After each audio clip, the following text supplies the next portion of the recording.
Good morning, Chris. Thanks for joining me on this mixed start of the month in June. Here we are. That's right. It's 1st of June. Where did that come from? My goodness, we're getting there in terms of be the longest day in a few weeks' time. Quite amazing. But where has the sun gone? Isn't June supposed to be a nice month for the weather? But perhaps, hopefully, it will turn better as the month goes on. We'll see.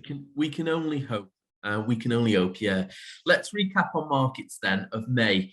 A real mixed month, wasn't it? We had a relatively good week last week with a couple of, I suppose, better than expected returns from company news.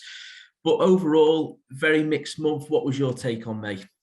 It was a mixed month. However, let's put it into the context of what 2022 has been so far. And 2022 has been a bit tricky for global investors for many reasons we all know. Some very sad issues which still continue in Ukraine, challenges in terms of higher inflation levels. I'm sure we'll talk about that in a second. Interest rates going up by a bunch of central banks, including the Bank of England, of course. But other issues as well. I mean, anybody trying to travel at the moment having problems with getting their plane or something. It's a lot of new stuff which we haven't really seen much over recent years, and that's obviously concerned many people.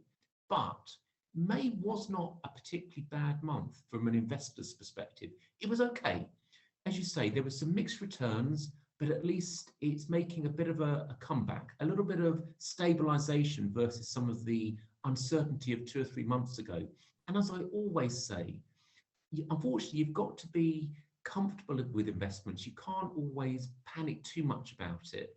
And when investors sort of worry too much, as we saw, I think, a few months ago, where people were suddenly saying, oh my goodness, there is new uncertainty we've never seen before. Maybe we should have no investments.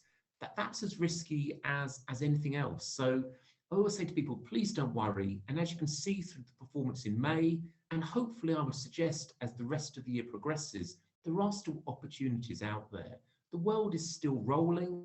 There's still opportunities. The world is still growing, just about. And that's good enough. And we could work on everything else. Yeah, no, well said, Chris. And I think we do need to, at times, look at some of the positives. And we've seen some positives in regards to Shanghai unlocking again, which is really good for the supply chain.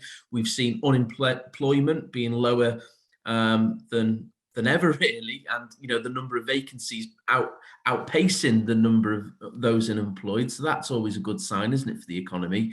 What does that lead us on to, though, with inflation? So there has been talk that inflation indicators in some areas actually starting to level. Are we still on track to potentially see inflation peak in maybe late summertime, or do you think it could drag on to next year? Yeah, I'm thinking that inflation is peaking now. And let's call it summer. I mean, we're hoping there's going to be a good and long summer.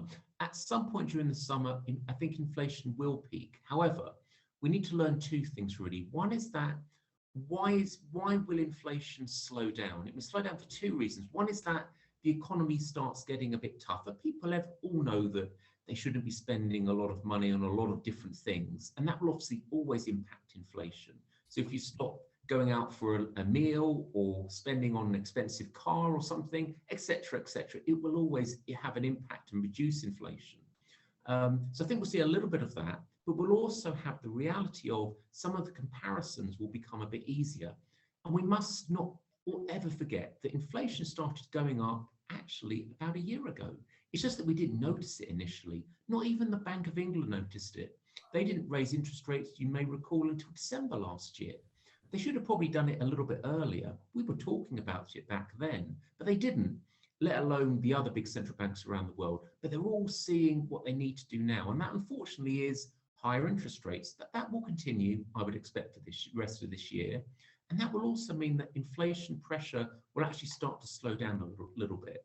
So I think as we move over the next year, despite still uncertainty about things like gas prices, sadly, and other matters, overall inflation issues will become less of a problem.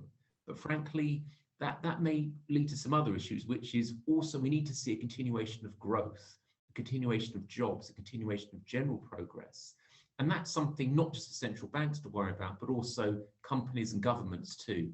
Fortunately, as we've seen in recent weeks, There's some acknowledgement by the government and other governments around the world, of course, that they need to actually be doing something to help keep people moving forward. Overall, it's an okay backdrop. We will still be thinking about inflation over the next year, but please don't worry about it too much, because actually I think we've got some other things to be thinking about too that always will be impacting economies. Yeah, if there's anything that an investor should learn is to expect the unexpected, isn't it? And there'll always be a curveball. And, if anyone shows you straight line investing, then it's a bit of fiction, not reality.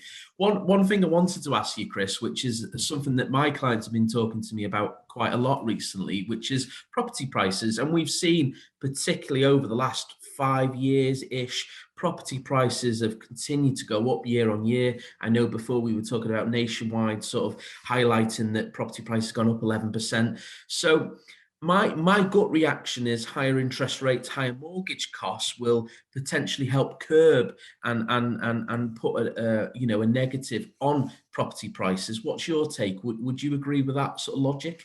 Indeed, I think that's absolutely correct. My expectation for house price, what they call year-on-year growth, as you say, Nationwide came out today and said the year-on-year increase around the UK is 11 and change percent, which sounds fantastic.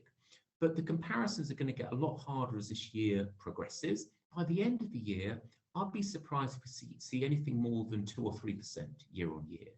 Now, is that a disaster? Of course not. House prices can't always go up. If they did, then frankly, any of the younger generation would be probably thinking, oh my goodness, we'll never be able to own a house, which would be another disappointment, clearly too. But you're starting to see there that prices going up is not always a good thing. It can cause its own challenges. And in a way, as we see inflation levels reducing, we'll also see things like house price increases also reducing too. So these are things to watch out for as the year progresses. So as I said, don't worry too much about the backdrop. It's not a disaster if we have a little bit of inflation, but it's also not a disaster if we have slower house price growth or even no house price growth or even house prices going slightly down. What I'd be more worried about if people weren't finding jobs or finding the opportunities to get jobs and matters such as that.